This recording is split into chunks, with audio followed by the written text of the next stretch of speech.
And so we're so you have the Regeneron that's being used at these sites, and again, that was something that the federal government had basically purchased directly from Regeneron, and so it all flows through there and then down here. So it's not like Regeneron's just on the market generally. This Citrobamab, which is the newest monoclonal antibody that's made by GlaxoSmithKline, there's no agreement with the federal government on this, and so it's something that's in the market, and I think is going to be expanded. So Ken has spoken with them. I've got folks in my office trying to figure out, what are the options of it, because I mean I think it cost about $2,000 a pop to do the treatment. This is only IV with the Citrobamab, but there's almost all this is eligible for reimbursements. There's a program for people that aren't insured. So we're looking at seeing how we can bring that in as another option. That will be IV only, although they are working on getting, what are they working on for the intravascular injection. Yeah, the injection. So it would basically be an injection in each arm, right? That's right. So that's now being studied. We may get an approval on that by the end of the year. That obviously is good just because it's easier to administer when you have that. But that's going to be something that we're going to look at. We're going to continue on with this, and we're constantly evaluating the demand. We have some sites that do 300 almost every single day.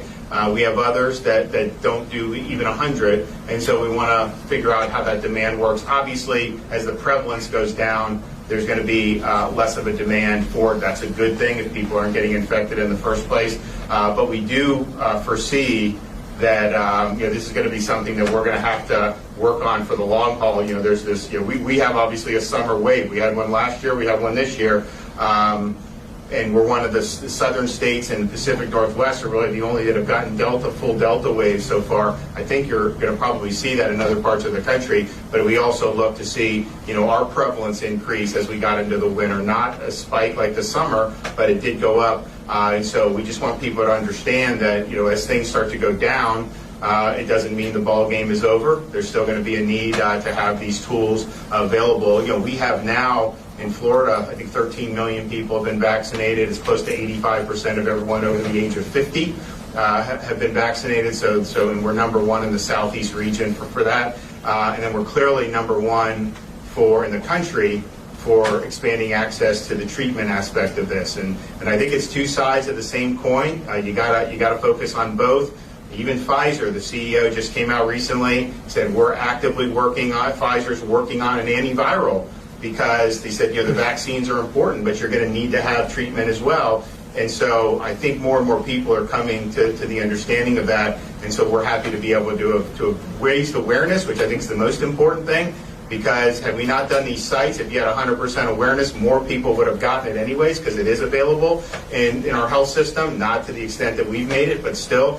Now we have a high understanding of it and relatively easy access for Floridians, particularly for folks who are elderly or folks that have some serious health risks. So that's the name of the game. Treat them early, save lives, and let's just make people feel better. The fun thing I just say is the studies are great. Ken talked about it, others have talked about it, and you see obviously what's happened in Florida with the hospitalizations really dipping down sharply. And so that's obviously the data rules. You got to look at the data, and I can talk to you as an individual, and if you tell me something, but the data says the data is really what you have to go by. But at the same time, it is interesting to note. I'd say most of these people would agree with me. You talk to almost anyone that's gotten this, and you get almost the same response, almost invariably saying, yeah, the next day or 2 days later, I felt like $1 million. I felt so much better. And when you're sick and you get a treatment and you get better, then you know that the treatment really made an impact.